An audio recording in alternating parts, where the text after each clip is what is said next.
Mesdames et messieurs, merci de votre fidélité sur Gale Afrique Télévision. Nous y sommes encore pour parler de la nation, de la République démocratique du Congo. Début de la semaine 22 juillet 2024, depuis l'Est de la République.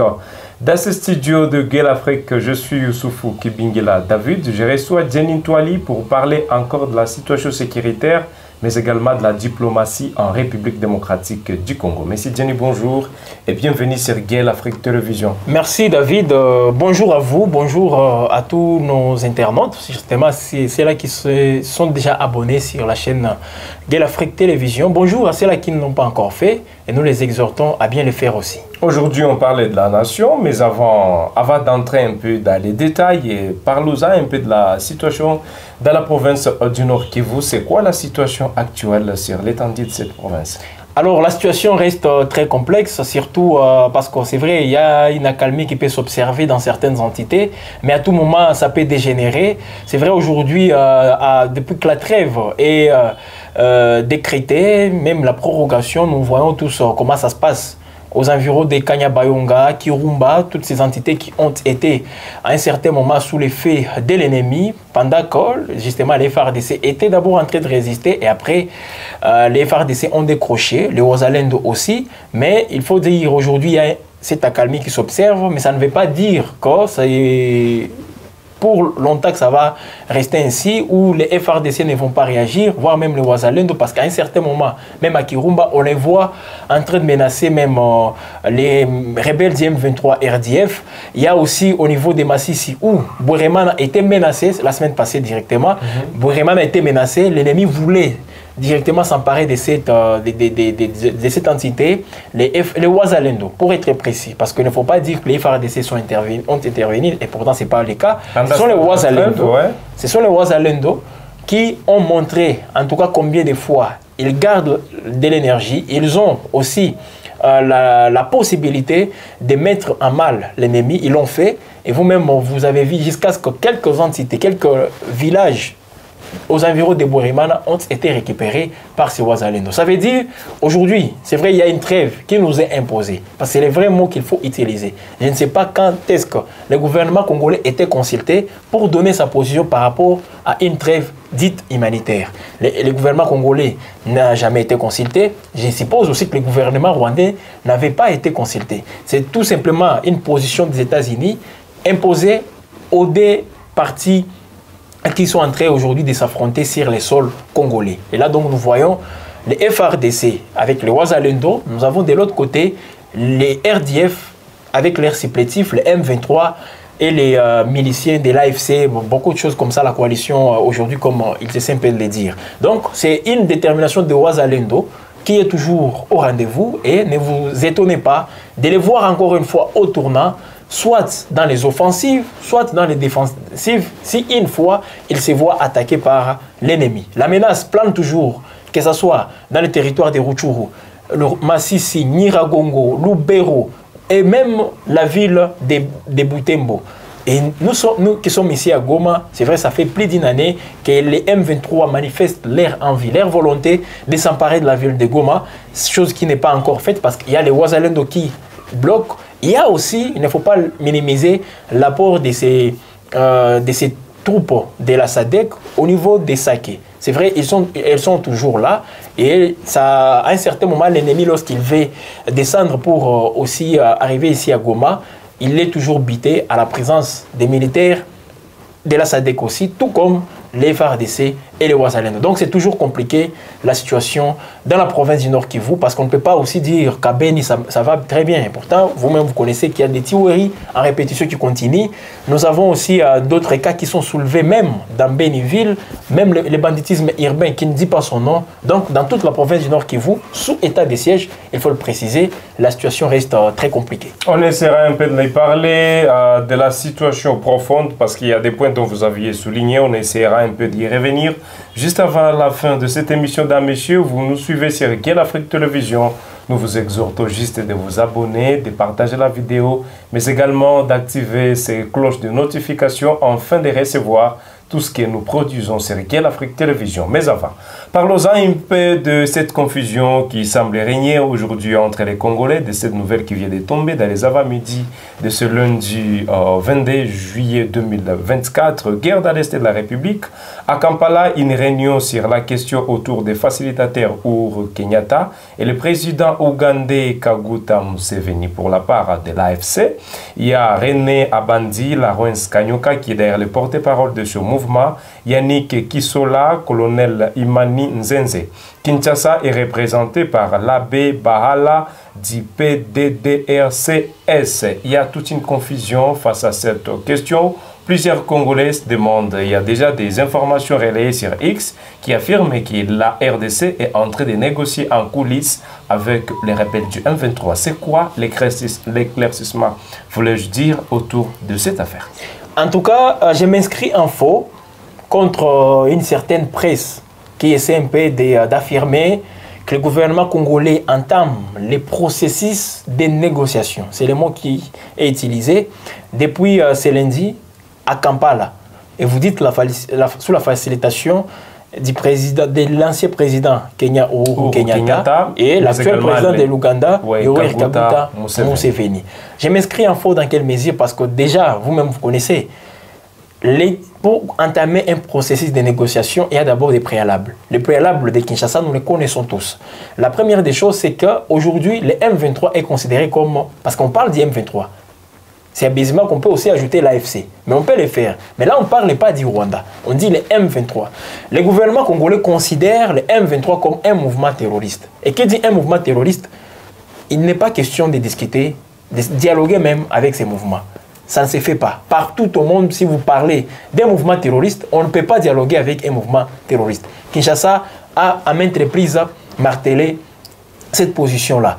Les M23, dès le départ, parce qu'avant qu'il soit considéré comme un mouvement terroriste, il faisait partie de tous ces mouvements locaux qui déstabilisaient la quiétude dans les différents territoires, non seulement en province du Nord Kivu, dans la province du Sud Kivu, au Maniema, à Ituri.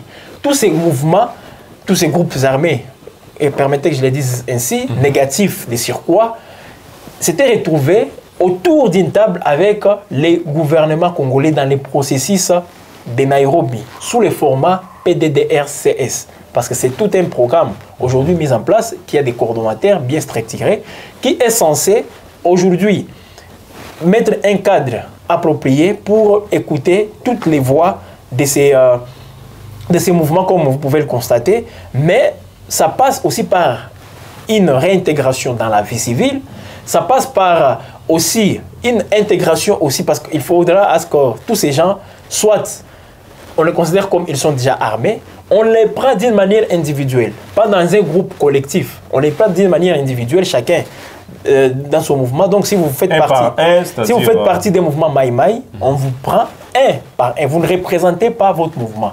Et là, c'est un processus de rééducation, c'est un processus de réintégration. Soit vous choisissez la voie militaire et là vous passez par un test, comme tout le monde peut le faire aujourd'hui pour intégrer les FARDC, soit vous intégrez la vie civile et là on ne vous considère plus comme un militaire. C'est comme ça. Là c'est dans le processus de désarmement, de réintégration dans la vie civile, comme on l'appelle aussi, dans la vie communautaire beaucoup plus, PDDRCS. Alors, au-delà de ça, le M23, au moment où le gouvernement était en train de se focaliser sur ces processus avec tous les groupes armés, rappelez-vous, il y a des seigneurs de guerre qui avaient pris la direction de la capitale kenyane, Nairobi, pour se soumettre à ces processus. Il y a d'autres mouvements, et là, d'une manière particulière, c'était le M23. Au lieu de se concentrer aussi dans ces processus, ils avaient commencé avec les activités, avec des tueries, avec des occupations des terres. Et pourtant, pendant cette période, tous les groupes armés devraient cesser avec toutes ces activités. Mais le M23 n'avait pas obtempéré à ça. Ou encore violé. Oui, ils avaient donc violé un principe qui était déjà bien défini avec les autorités congolaises. Et après, le gouvernement avait dit, comme vous quittez déjà la table des négociations, on ne vous considère plus comme une partie prenante à ces discussions. Vous êtes déjà qualifié de terroristes parce qu'ils commettaient des actes terroristes sur le sol congolais. Et après, le M23 s'est rallié beaucoup plus à d'autres mouvements. Et c'est à ce moment-là que Kigali avait aussi manifesté son soutien haut et fort vis-à-vis de ces mouvements rebelles. Et déjà, il ne faisait plus partie de ces processus des PDD-RCS comme d'autres groupes armés. Ils se sont encore une fois, il y a un autre truc qui s'est ajouté, appelé AFC, avec Corneille Nangaa. Corneille Nangaa qui vient avec ses revendications qui prétend être aujourd'hui les libérateurs de la RDC, d'après ses estimations. Corneille Nangaa, lui, il vient avec ses frustrations politiques. Comment expliquer? Il est frustré? Il a fait plus d'une année en train de dire qu'il n'y aura pas les élections c'était le 23. 20 décembre 2000. Le 20 décembre, voilà. 20 décembre 2023. Lui, il disait qu'il y aura, les élections n'auront pas lieu parce que toutes les conditions ne sont pas réunies. Il s'est manifesté comme un opposant, après un exilé politique, en faisant des déclarations à un certain moment. Bon, plusieurs personnes ont déclaré qu'il n'y aura pas d'élection. Oui, pourquoi? Il y a plusieurs Corneille Nangaa a influencé plusieurs personnes. Parce que c'est quelqu'un qui maîtrise bien le système électoral de la République démocratique du Congo. Il a une idée assez large par rapport à ça parce qu'il fut président de la CENI. Ouais. Et l'écoutant parler, tout le monde pouvait dire, beaucoup de gens pouvaient dire oui, il n'y aura pas les élections. Moi-même, je peux vous dire, à un certain moment, quand j'écoutais Corneille Nangaa développer tous ces détails, moi-même, je me disais peut-être qu'il n'y aura pas les élections. Donc, à un certain moment, plusieurs personnes étaient convaincues avec les affirmations de Corneille Nangaa. Et pourtant, Corneille Nangaa faisait tout ça, il avait des frustrations politiques. Personnel surtout. Pourquoi? Parce que c'est comme s'il avait ses intérêts dans sa province natale, les Haut-Ouélé, ici précisément, où il aurait des carrés miniers qui lui ont été confisqués par je ne sais pas qui. Peut-être ce sont les proches du régime actuel. Et ça lui a poussé dans une opposition radicale vis-à-vis du régime de Félix Tshisekedi. Et c'est comme ça que Corneille Nangaa s'est retrouvé par frustration. Parce que, ne vous en faites pas, on a toujours dit la haine est plus proche de l'amour. Parce que vous pouvez aimer quelqu'un, il faut dire que c'est avec la même détermination que vous l'aimez, la même dimension, la même comment dire, intensité de l'amour que vous lui accordez, ce sera avec la même intensité que vous allez les haïr. C'est comme ça que Corneille Nangaa, parce que rappelez-vous, c'est lui qui avait proclamé Félix Tshisekedi en 2018. C'est le même Corneille Nangaa qui vient avec une haine aussi viscérale pour aller dire n'importe quoi et se rallier avec les Rwandais, le M23, c'était à Nairobi encore une fois. Là, Nairobi joue des rôles au même moment. D'une part, vous laissez la place aux ennemis de la paix qui viennent lancer leur mouvement dans la capitale kenyane. Et l'hôtel était bien identifié. Et moi, je crois que les autorités kenyanes connaissaient tout ce qui se passe avant même que l'activité ne puisse commencer. Ce sont encore une fois, c'est la capitale kenyane qui a abrité toutes les discussions de ces groupes armés en République démocratique du Congo aujourd'hui pour trouver une issue favorable avec les processus de désarmement, de réintégration, tout ce que vous connaissez appelé PDD-RCS. Voilà aujourd'hui encore des informations qui tombent selon lesquelles Uhuru Kenyatta, parce que Uhuru Kenyatta s'était déjà lancé dans ces processus dès le départ, vous vous rappellerez, et c'est normal qu'il puisse continuer. Mais aujourd'hui, est-ce qu'on peut parler d'une négociation? Les autorités congolaises se lancer dans une négociation? Je ne crois pas. Je ne crois absolument pas. Mais il y a des volets. Les premiers volets qui me poussent aujourd'hui à dire non, que ce ne sont pas les négociations dans lesquelles le gouvernement congolais se lance avec Kinshasa, d'abord sur le plan forme. Est-ce que ce sont les responsables du PDD-RCS qui doivent engager le gouvernement congolais dans ces processus? La réponse est non. Bien que la tâche revient à ces responsables de réunir un cadre, parce que ça doit être un service beaucoup plus neutre, qui doit bien parler au groupe négatif. Dans les deux côtés. Oui, mais également au côté du gouvernement. Parce qu'il bénéficie des financements, même des organisations internationales. Même la MONUSCO appuie ces programmes. Vous voyez donc, ce n'est pas le PDD-RCS qui doit représenter le gouvernement congolais. Bien que la mission, l'ordre des missions signé par la ministre comment dire, c'est signé par les ministères des Affaires étrangères de la République démocratique du Congo, bien que c'est signé par ces ministres, ces services, mais ils sont là-bas. Moi, selon mes analyses, j'essaie un peu d'approfondir des analyses. Parce que vous êtes aussi analyste indépendant. Oui, et j'ai essayé un peu de contacter certaines sources.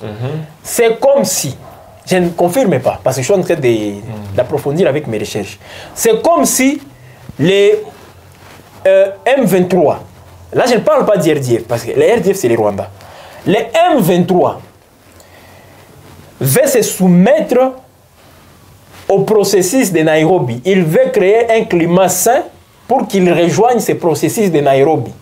Parce que c'est dans ce processus où tous les mouvements, tous les groupes armés vont intégrer soit la vie civile, soit quelques individus intégrer l'armée en passant par le processus de recrutement qui est en cours aujourd'hui avec les FARDC.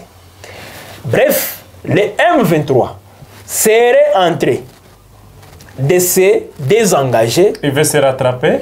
Se rattraper, oui, se désengager, c'est le mot peut-être qu'il faut utiliser, se désengager de tous ces processus, disons, de toutes ces opérations militaires sur le sol congolais pour se retrouver aussi à la table de discussion et qu'il intègre le processus de PDD-RCS format Nairobi. Et la facilitation là, elle est bien affirmée, elle serait bien facilitée, permettez, je les mets au conditionnel, par l'ancien président Kenya, Uhuru Kenyatta.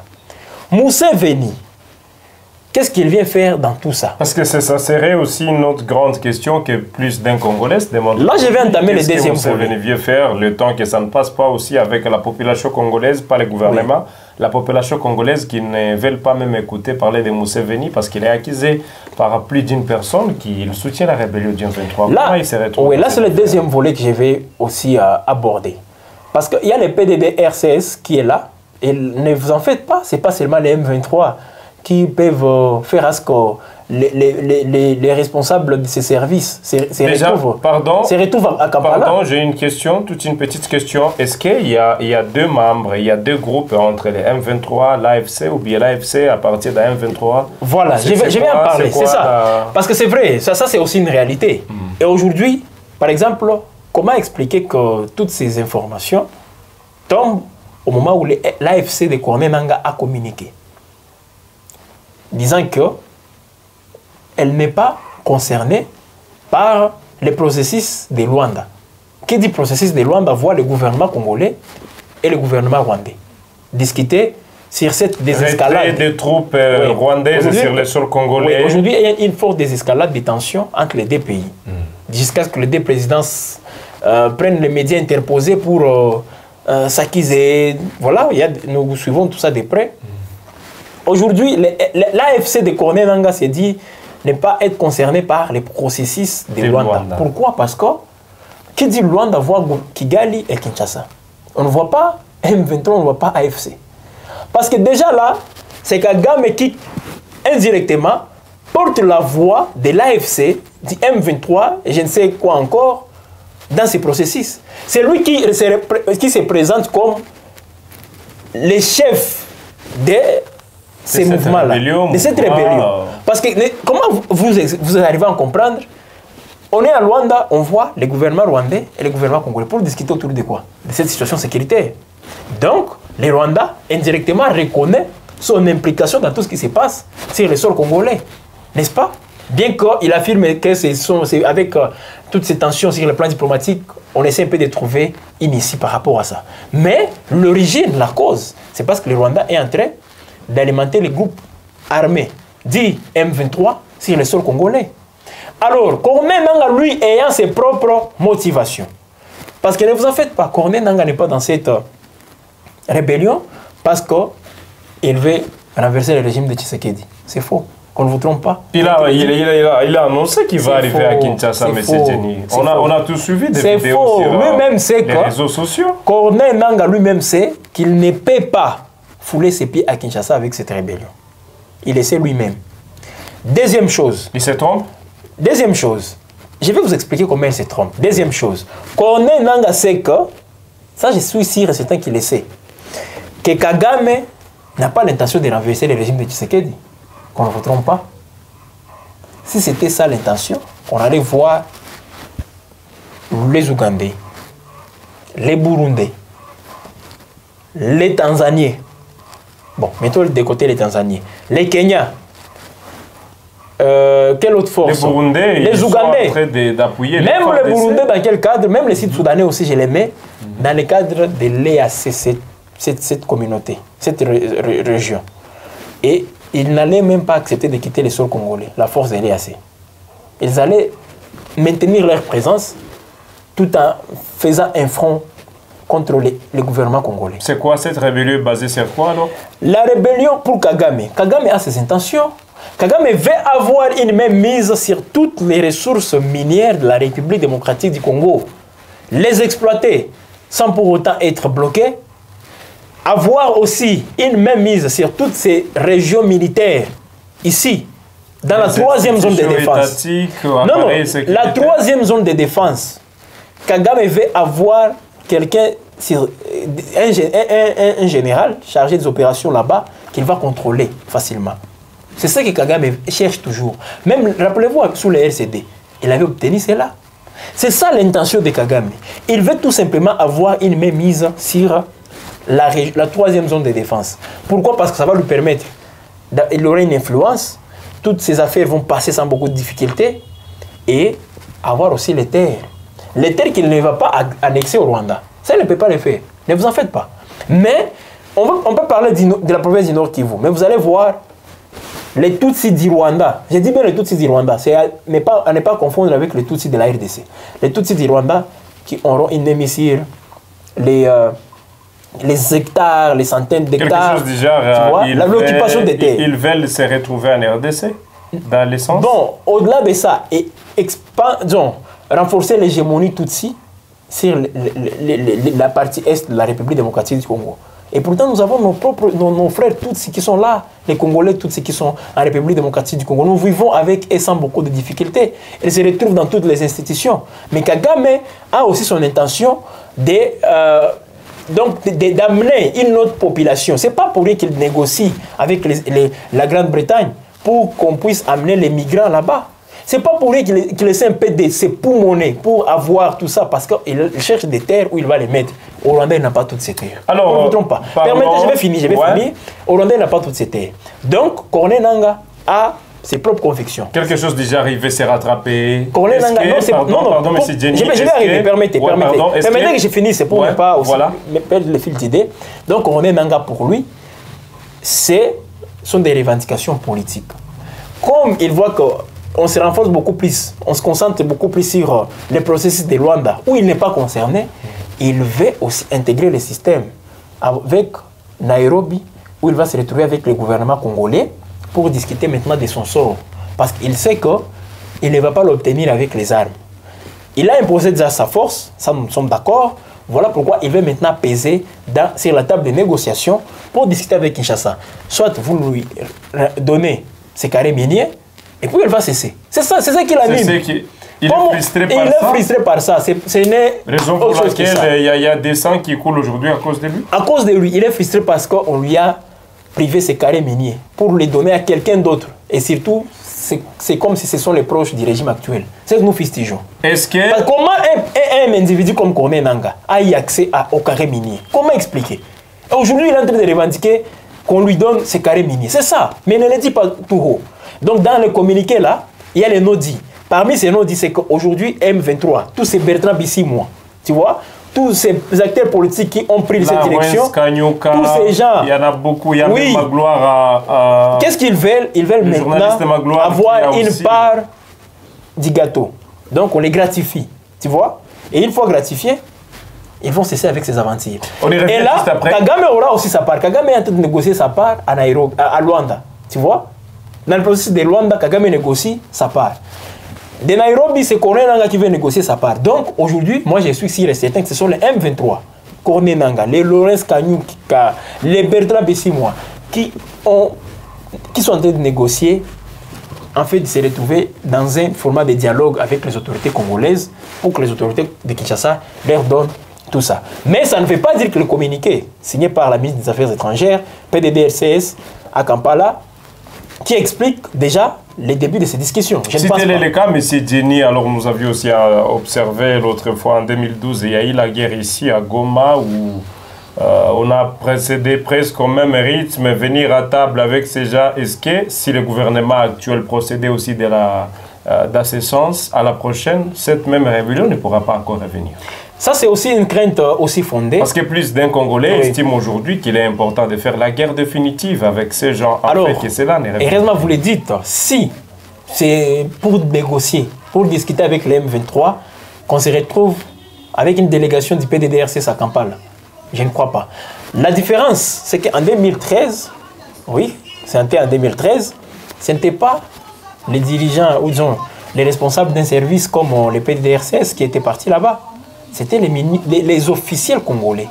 Le ministre des Affaires étrangères lui-même qui avait conduit une délégation. À l'époque, c'était Raymond Tshibanda Tunga Mulongo, qui était ministre des Affaires étrangères. Il y avait les Francine Muyumba, plusieurs personnalités qui étaient parties là-bas. C'était pour discuter sur l'issue, quelle suite on va donner à tous ces gens là-bas. Parce que le gouvernement congolais avait joué sur plusieurs fronts. Le président Kabila à l'époque l'avait dit, les fronts militaires, nous étions en train de faire la guerre ici. Les Mamadou, Derez Mémoire, Baouma, général Derez Mémoire aussi, étaient en train de faire les fronts militaires. Ici, le gouvernement faisait les fronts politiques, donc la politique à l'interne, parce que c'était tout juste après les concertations nationales, donc ça c'était les fronts politiques. Et il y avait les fronts diplomatiques à Kampala, où les discussions étaient en cours pour trouver une issue par rapport à ça. Aujourd'hui, retrouver les autorités congolaises, je pouvais comprendre si c'était les ministres des Affaires étrangères, la ministre, pardon, qui était partie là-bas, dans une délégation officielle, représenter le gouvernement congolais. Mais ce n'est pas un service comme le PDDRCS qui doit engager la République pour discuter avec le M23. Ça n'a rien à voir avec tout ça. Voilà pourquoi moi je pense que c'est autre chose qu'une négociation avec les soi-disant M23, aujourd'hui qui sont en pleine difficulté parce qu'ils ne se retrouvent pas même dans le processus de Rwanda. Ils veulent se retrouver. Merci beaucoup, mesdames et messieurs. C'est donc la fin de cette émission. Nous vous disons merci d'avoir été nombreux à nous suivre. J'ai personnellement réussi M. Jenny Ntwali, qui est aussi analyste indépendant. On en parlait un peu de tout ce qui se passe dans l'Est de la République, mais également de cette diplomatie. Qu'est-ce qu'il faudra comprendre dans tout ce qui se passe? Il y a beaucoup aujourd'hui à la manipulation, même sur les réseaux sociaux. Plusieurs personnes ne maîtrisent pas ce qui est en train de se passer. Raison pour laquelle on a essayé un peu de lui parler encore pour la nation. Mesdames et messieurs, nous vous disons merci, mais également nous vous appelons à vous abonner, à partager la vidéo et au-delà de ça, d'activer ces cloches de notification afin de recevoir tout ce que nous faisons. Je vous remercie, Monsieur Jenny, d'avoir accepté notre invitation, au-delà de ça, d'avoir répondu à nos questions. Guel Afrique, nous disons merci et on estime vous revoir à la prochaine pour d'autres actualités. Avec plaisir. Merci, mesdames et messieurs.